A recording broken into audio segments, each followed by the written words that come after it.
Hi hello welcome to Kiran TV news. ఉండి నియోజకవర్గంలో రఘురామకృష్ణరాజు గారు ఆంధ్రప్రదేశ్ ఉప సభాపతి రఘురామకృష్ణరాజు గారి మీద హత్యాయత్నం చేయబోయారు. అలాగే కొంతమంది జనసేన పార్టీ నాయకులు అనిల్ అనేటువంటి ఒక నాయకుడి మీద కూడా చెక్కకి మేకులు కొట్టి తలలో వీపు మీద దింపేసినటువంటి పరిస్థితులు అక్కడ ఈరోజు చోటు చేసుకున్నాయి. ఒక రామాలయ నిర్మాణానికి సంబంధించి కొంతమంది దళితుల ముసుగులో క్రిస్టియన్స్ ఇలా దాడికి ప్రేరేపించినట్టుగా చేసినటువంటి పరిస్థితిగా ఉన్నట్టుగా మనకు తెలుస్తుంది. దానికి సంబంధించి అనిల్ గారి బంధువులు మనతో పాటు ఫోన్ లైన్లో అందుబాటులో ఉన్నారు. ఆయన అడిగి మరిన్ని వివరాలు తెలుసుకుందాం. అలాగే మనతో పాటు దీని గురించి వివరించడానికి మనతో పాటు సీనియర్ జర్నలిస్ట్ కిరణ్ గారు కూడా అందుబాటులో ఉన్నారు. ఒకసారి ఫస్ట్ ఆయనతో ఫోన్లో మాట్లాడేటువంటి ప్రయత్నం చేద్దాం ఒకసారి. రైట్. హలో, నమస్తే అండి. మీ పేరండి? రామకృష్ణ గారు. అనిల్ గారు మీకు ఏమవుతారండి? అన్నయ్య. ఇప్పుడు ఎలా ఉంది సార్ ఆయన పరిస్థితి? Okay, okay. Out of danger కదండి? ఓకే. అసలు ఏంటండి మేకులు దింపేంత పరిస్థితులు, అంటే అక్కడ జరిగినటువంటి సిచ్యువేషన్స్ గురించి ఒక్కసారి క్లియర్ గా చెప్తారా? అవునండి, అవునండి.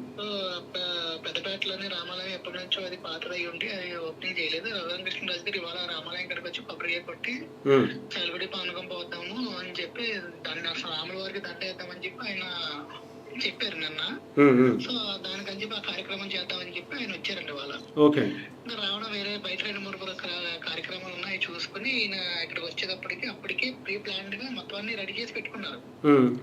సెంటర్ చెక్కలు అలాంటివి ఉంటాయి కదండి, వాటికి మేకలు కొట్టుకుని రోడ్లు, ఐస్ లాగే హుక్కులు ఉంటాయి కదా, హక్కులు, రైస్ బ్యాగులు తీసే హుక్కులు అవన్నీ రెడీ చేసి మారణాయుధాలు అన్ని రెడీ చేసి పెట్టుకున్నారు.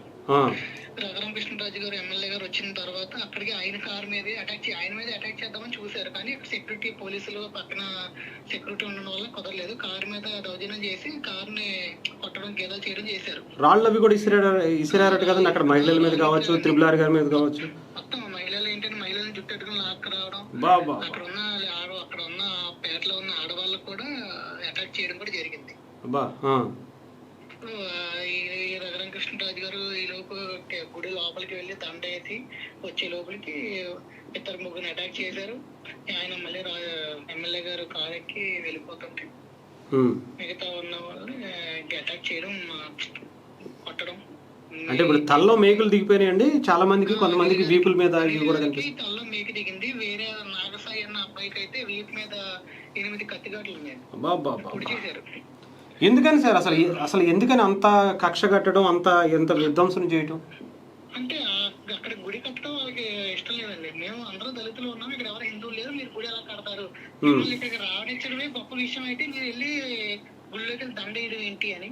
అంటే ఒక్కటే క్లియర్ గా చెప్పండి, అక్కడ ఉన్నది దళితులా క్రిస్టియన్సా? అక్కడ ఉన్నది మామూలుగా ఒకప్పుడు హిందువులు అండి వాళ్ళు. అది అంటే క్రిస్టియన్ కి కన్వర్టెడ్ అయ్యారు. అయితే దళితులు కాదు. ఓకే.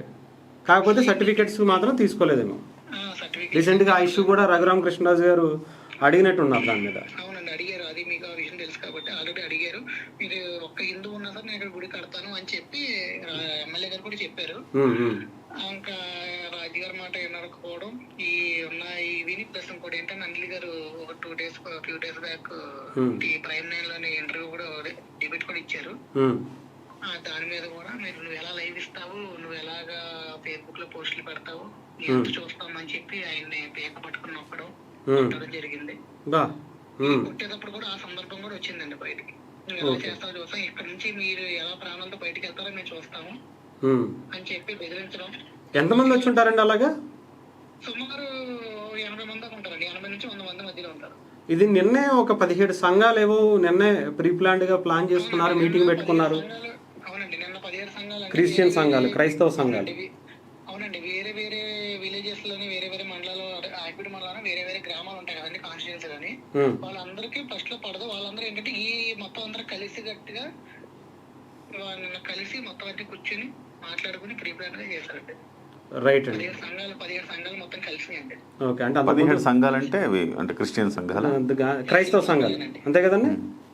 అవునండి. ఇప్పుడు ఆ పెద్దపేటలో ఉన్న వాళ్ళే కాకుండా ఇప్పుడు యాక్చువల్లీ ఏంటంటే దాంట్లో కూడా ఎక్కువ ఏజ్ ఉన్న వాళ్ళు కాకుండా మీ బిలో 18 ఇయర్స్ అనమాట. అంటే 16-17 ఇయర్స్ ఉన్న వాళ్ళు అలాంటి వాళ్ళని ఇన్వాల్వ్ చేశారు దీంట్లో బాగా. Okay okay okay. అంటే అలాంటి వాళ్ళు అటాక్ చేస్తే కేసు గట్రా ఉండదు. మైనర్లు అని చెప్పి ఉండొచ్చు. మైనర్లు అని చెప్పి అటాక్ చేసుకున్నారు. ఈ పక్కన ఉన్న గ్రామాల్లో తుంపగడప, చెరుకుమిల్లి, చిన్నకాపురం, పెద్ద కాపురం, ఇది పాలపూరు, తరట, గుండూరు ఏదైతే గ్రామాలు ఉన్నాయో ఆ గ్రామాల నుంచి ఒక్కొక్క ఊరు నుంచి 10 మంది కడిగి రప్పించుకొని ఓకే చూసారు. యాక్చువల్లీ రఘురామకృష్ణరాజు గారి మీద అటాక్ చేద్దాం చూసారు కానీ అక్కడ సెక్యూరిటీ టైట్ అవడం వల్ల వెనకాల దొరికి ఆయనకి వెనకాల ఎవరైతే సపోర్ట్ గా వెళ్ళారో అక్కడ జనసేన అవనివ్వండి, టీడీపీ అవనివ్వండి, ఎవరైతే ఉన్నారో అందరి మీద అటాక్ చేసాం, కార్లు పగలగొట్టడం. వీళ్ళందరూ వైసీపీ అండి? అంటే వాళ్ళందరూ వైసీపీ అండి. ఒకప్పుడు వీళ్ళందరూ వైసీపీలో తిరిగిన వాళ్ళు, ప్లస్ ఏంటంటే పక్కగా ఇలా వైసీపీ అన్నారు, వైసీపీ పార్టీ వాళ్ళు. Okay okay. రాత్రి జై భీమ్ అని చెప్పి జెండాలు పాత్రం వెంటనే ఇంకా రైట్ అండి. ఇప్పుడైతే అంతా కొంచెం ఓకే కదండి, పర్లేదు కదండి. అనిల్ గారికి కావచ్చు. ఎంతమంది గాయపడ్డారు? ఎంతమంది గాయపడ్డారు మొత్తం? చాలా మంది దీంట్లో చాలా మంది దెబ్బలు తిన్నారండి. కొంతమందిని అయితే ఒక అబ్బాయికి అయితే కొంచెం సీరియస్ అని చెప్పి ఏలూరు ఆశ్రమ హాస్పిటల్ పంపించారు. అయ్యో. అతనికి కొంచెం దవళ్ళ గట్ట మొత్తం కదిలిపోయినాయి అనమాట. ఫస్ట్ ఆ అబ్బాయిని కొడుతున్నారని చెప్పి అనిల్ గారు ఇలాగ విజయన్ ఆగసాయని చెప్పి వీళ్ళిద్దరు వెళ్ళి ఆపకాకుంటే వీళ్ళ మీద అటాక్ చేశారు. ప్రస్తుతానికి వీళ్ళ ముగ్గురికే కొంచెం సివియర్ గా ఉందండి, కొంచెం సీరియస్ గా ఉంది. మిగతా వాళ్ళందరూ దెబ్బలు తిన్నారు కానీ కొంచెం వాళ్ళు చిన్న చిన్న హాస్పిటల్లో ఉన్నారు. ఒకరికి చిన్న ఘాట్లు పడ్డాయి కానీ వీళ్ళిద్దరికి కొంచెం ఎక్కువ తగిలినాయి బాగా. Right sir. అయితే థ్యాంక్ యూ అండి సో మచ్. ఓకే.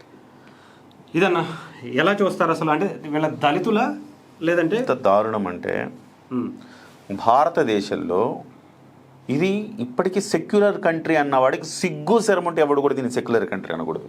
ఇది హిందూ దేశం, ఇదే అంతే అన్నా. అవునన్నా కాదన్నా. ఇవాళ క్రిస్టియన్స్ కానీ ముస్లిమ్స్ కానీ ఇంకొక చోటుకి వెళ్ళి బతికే అవకాశం ఉంది కానీ హిందువులకు వేరే చోటు వెళ్ళే బతికే అవకాశం లేదు. మన దేశంలో మన రాముడి గుడి దగ్గర మనం ఎప్పటి నుంచో పురాతనంగా ఉన్న ఆలయం చోటనే ఈ రకంగా దాడి చేశారంటే ఇంత దౌర్భాగ్యమైన పరిస్థితి మన రాష్ట్రంలో ఉందంటే ఏమనుకోవాలి? ఇదేమన్నా పాత బస్తీనా?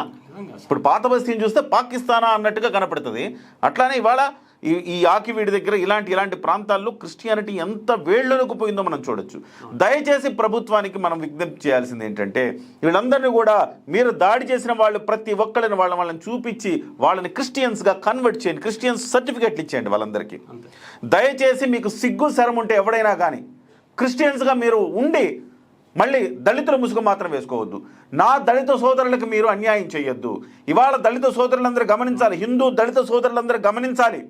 దళిత సోదరులారా, మీకు అన్యాయం జరుగుతోంది. క్రిస్టియానిటీలోకి వెళ్ళి మీ రిజర్వేషన్ వాళ్ళు దోచుకుపోతున్నారు.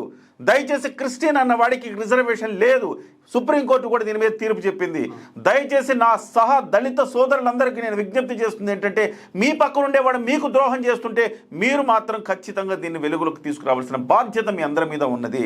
ఖచ్చితంగా ప్రభుత్వం హరీష్ దీని మీద చాలా కఠినమైన చర్యలు తీసుకోవాలి. అంటే ఈ ప్రభుత్వంలో ఇలా ఉందంటే రేపు వైసీపీ ప్రభుత్వం వస్తే కనీసం హిందువులు బతికే పరిస్థితి ఉందా? హిందువులు బతికే పరిస్థితి లేదు కదా. సో ఇలాంటప్పుడు ప్రభుత్వం ఏం చేయాలి? ప్రభుత్వం ఈ అంశాన్ని ఇక్కడతో ఆపద్దు. దయచేసి ప్రతి చోట దీని మీద ఒక స్పెషల్ డ్రైవ్ నిర్వహించాలి. ఎక్కడైతే దళిత ముసుగులో క్రిస్టియన్స్ ఉన్నారో వాళ్ళందరినీ కూడా ఏరివేయాల్సిన బాధ్యత ప్రభుత్వం మీద ఉంది. సాటి దళిత సోదరులకు అన్యాయం జరుగుతూ ఉంది. దీని మీద దళిత సోదరులే దీని మీద యాక్టివేట్ అవ్వాల్సిన అవసరం ఉంది. పలానావాడు చర్చికి వెళ్తున్నాడు, ఎస్సీ సర్టిఫికేట్ ఉంది వాడికి అంటే వాళ్ళని తీసుకెళ్ళి ఎస్సీ సర్టిఫికేట్ ఇచ్చి వాళ్ళు బీసీసీ ఇవ్వండి. అసలు ఇక్కడ ఇష్యూ బీసీసీ ఇస్తే అసలు ఎవరు ఏంటని తెలుస్తుంది కదా.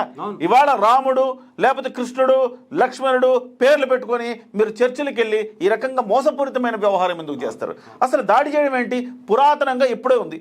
ఏ రోజైనా మీకు ఒక ఆంధ్రప్రదేశ్లో ఎస్పెషల్లీ మీకు క్రిస్టియన్స్ జరుపుకునే క్రిస్మస్ రోజున ఎప్పుడైనా గొడవలు జరిగినాయా?